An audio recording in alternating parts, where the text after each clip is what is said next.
Olá pessoal, tudo bem com vocês? Espero muito que sim. Bem-vindos de volta ao estudo do direito das obrigações, mais especificamente pagamento em consignação.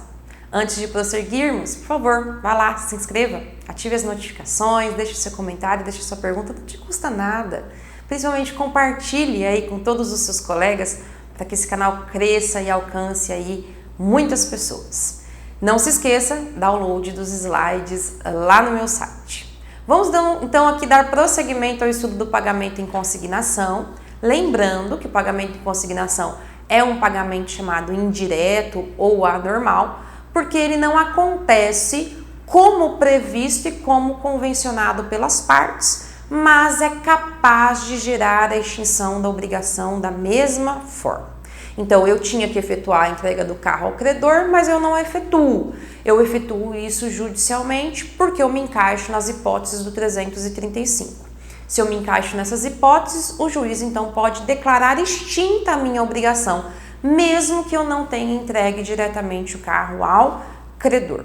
É uma alternativa porque a gente sabe que o devedor ele tem o direito de pagar até para que ele possa então se livrar de todos os efeitos da mora e de qualquer aí responsabilidade pelo não pagamento.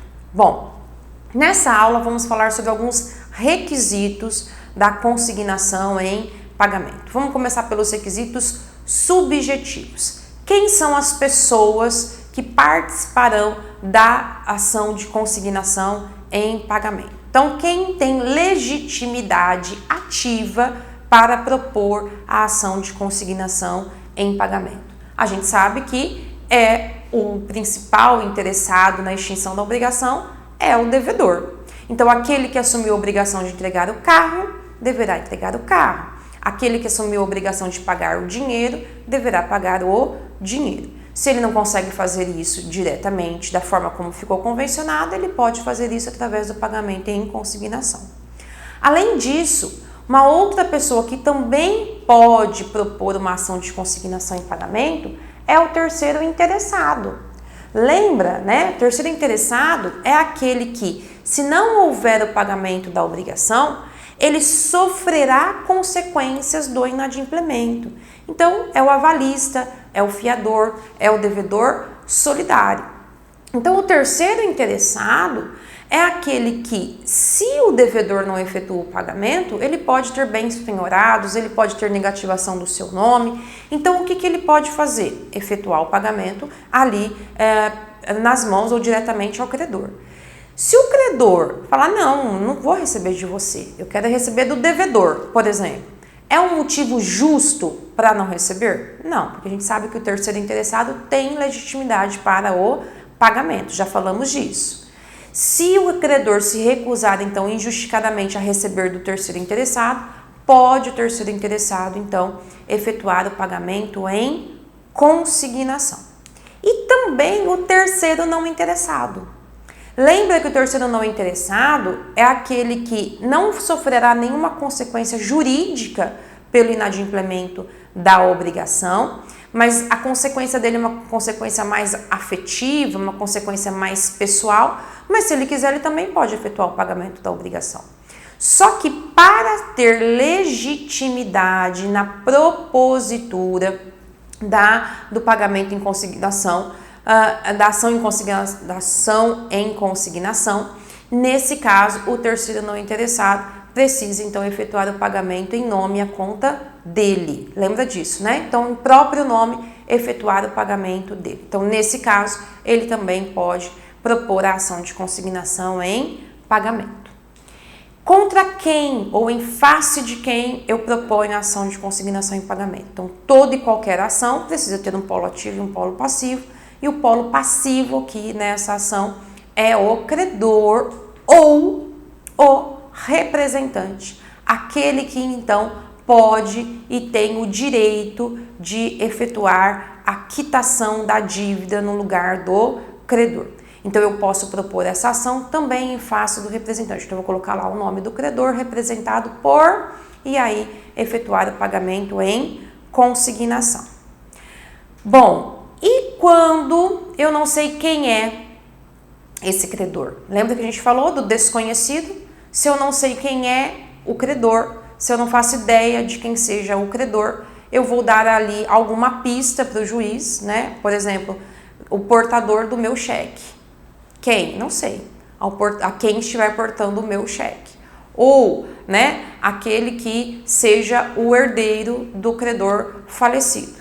Quando é desconhecida essa pessoa, quando não se sabe quem é essa pessoa, então a citação aqui vai acontecer por edital, como nós falamos na nossa última aula. Tudo bem? Bom, agora alguns requisitos objetivos. Então, o Código Civil ele vai dizer que o pagamento em consignação ele deve obedecer os requisitos do objeto, do modo e do tempo para que seja capaz de gerar a extinção da obrigação. Então, o 336 vai dizer assim, olha, para que a consignação em pagamento gere a extinção da obrigação, ela deve obedecer aos requisitos com relação às pessoas, com relação ao objeto, com relação ao modo e com relação ao tempo. Se não estiver de acordo com esses requisitos, o juiz declara improcedente a ação e aí todos os efeitos da mora vão recair a partir do momento do vencimento da obrigação. Então, vamos falar um pouquinho deles. Olha, primeiro requisito objetivo, então, quanto ao objeto, o que se exige para que o pagamento em consignação seja capaz de gerar a extinção da obrigação. Primeira coisa é que no instante do pagamento da obrigação, no momento do pagamento da obrigação, não sendo possível esse pagamento, o depósito judicial ou extrajudicial da obrigação seja exatamente aquilo que foi convencionado entre as partes. Não pode o devedor querer se aproveitar desse tempinho a mais que ele tem, ou querer se aproveitar dessa situação para depositar, por exemplo, parcialmente. Se eu devo 1.000 e eu chego e efetuo o depósito de 500, o juiz nem manda citar o credor ainda. Se na própria petição inicial eu já demonstro que eu devo 1.000, mas eu estou depositando só 500, o juiz vai dizer assim, ó, complemente o depósito sob pena de extinção da ação. Porque exige-se que o objeto seja efetuado, ou o depósito do objeto seja efetuado na sua integralidade. E tem mais uma coisa, a jurisprudência do STJ vai dizer o seguinte, que inclusive, se o depósito ele acontecer em dia ou dias posteriores ao vencimento, eu já tenho que depositar a correção monetária. Então, se eu tinha que pagar no dia 10 e efetuei o depósito no dia 15, eu já tenho que depositar no dia 15, além do objeto principal da obrigação, todos os juros e correção monetária devidos durante esses dias após o vencimento. Se eu deposito só o objeto da obrigação pura e simplesmente, o juiz ele pode declarar, então, carência da minha ação e extingui-la. Então, o STJ diz o seguinte, olha, para que esse pagamento em consignação seja capaz de gerar a extinção da obrigação, você tem que efetuar o pagamento de tudo o que foi convencionado na sua integralidade e se você efetuar o pagamento em data posterior você efetuar o depósito em data posterior ao vencimento, você também já tem que depositar a atualização monetária e os juros devidos naquele período, sob pena então de carência da ação. Além disso, também se determina que quando for ocorrer o depósito do bem, o depósito do objeto da obrigação, que eu deposite todos os principais e todos os seus acessórios, todos os seus frutos. Então, por exemplo, se eu tenho a obrigação de devolver lá uma área de pomar para o credor porque ele me emprestou ou me arrendou durante um tempo, quando eu faço isso através de um depósito judicial, através de um pagamento em consignação, eu tenho que devolver não só a plantação, mas todos os frutos que estejam pendentes. Então, tudo aquilo que está atrelado, sendo acessórios, sendo frutos do objeto principal, precisam ser depositados juntamente, então, com o objeto da obrigação. Tudo bem? Bom, além dos requisitos objetivos quanto ao objeto, eu também tenho que obedecer e observar o modo. qual é o modo que eu vou depositar o objeto? De que modo eu efetuo o pagamento em consignação? Do mesmo modo, do exato modo que foi convencionado.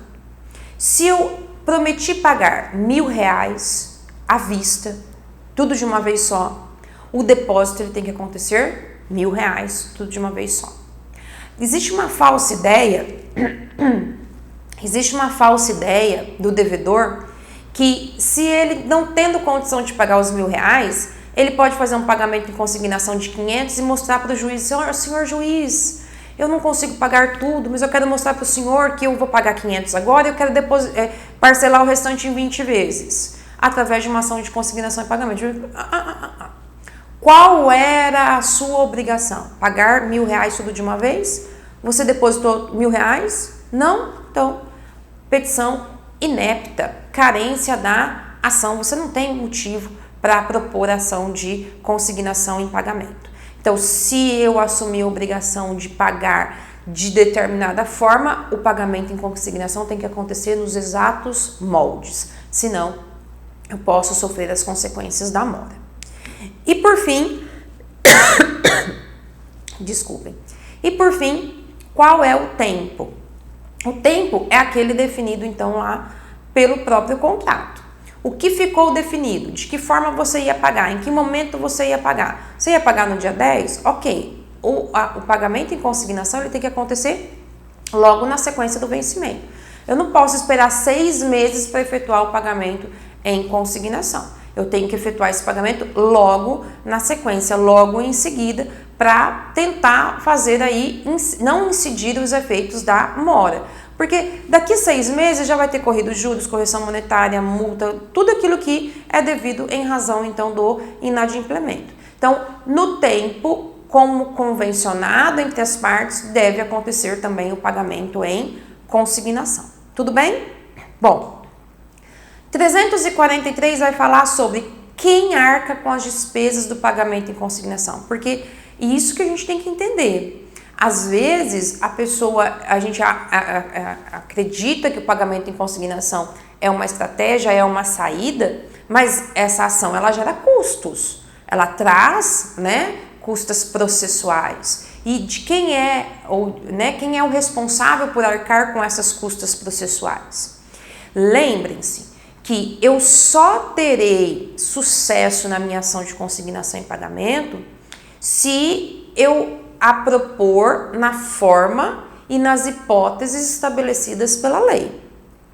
Se de alguma forma eu não atender a esses requisitos, eu não atender a essas especificidades do Código Civil, eu não tenho legitimidade para propor a ação e dar prosseguimento a ela. Tanto é que o juiz pode declarar de início já a carência da ação. Às vezes, ele pode até mandar citar o credor porque não ficou claro na petição inicial o porquê da recusa do credor, ou se realmente ele depositou tudo ou não, talvez ele não juntou ali todos os documentos necessários. Então, o juiz até dá prosseguimento a essa ação, mas lá na frente ele vai dizer se ele julga procedente ou improcedente. Quem arca com as despesas? Quem vai pagar todos os custos dessa movimentação do Poder Judiciário, honorários advocatícios e tudo mais? Se o juiz ele julga procedente a ação, então ele está dizendo assim, quem entrou com a ação? Devedor. Ele está dizendo, devedor, você tem razão no seu pagamento em consignação. Você está certo. Quem paga todas as despesas processuais, inclusive honorários advocatícios, é o credor, que podendo ter recebido, não recebeu. Que tendo a chance de ter recebido, não recebeu. Precisou movimentar o judiciário para que ele recebesse. Agora, se o juiz, ele já de cara, verifica que eu não tenho interesse de agir, verifica ali que a minha ação é inepta e declara a carência dessa ação e já extingue todas as custas que eu tive para distribuir essa ação e os honorários que eu tive para contratar são a meu cargo, eu devedora. Então, se eu propus a ação e não me encaixo naqueles fatores, então eu sou obrigada a arcar com todas as despesas. Ou eu até entrei com a ação, o juiz não declarou a carência da ação, na verdade mandou citar o credor, mas quando ele viu realmente lá na frente ele diz assim, ó, não, devedor, você não tinha por que efetuar o pagamento em consignação. Na verdade, você poderia ter feito isso na data e forma convencionados, de forma amigável e extrajudicial. Você estava errado, devedor. Então, a sua ação de consignação em pagamento é improcedente. Devedor, arque com todas as custas processuais, honorários advocatícios e tudo o mais. Se o juiz julga procedente a ação do devedor, ele está dizendo que extinta está a obrigação. Devedor não deve mais nada. Mesmo que o credor não vá lá, mesmo que o credor não levante o valor, mesmo que o credor não apareça, lembra nos casos do desconhecido? Fiz o depósito, o desconhecido não apareceu, não sabemos quem é, mas o juiz analisa as circunstâncias do caso, vê a petição inicial e diz, devedor, você está livre dessa relação obrigacional. Então, a procedência da ação, a sentença judicial da ação de consignação em pagamento faz extinguir a relação obrigacional.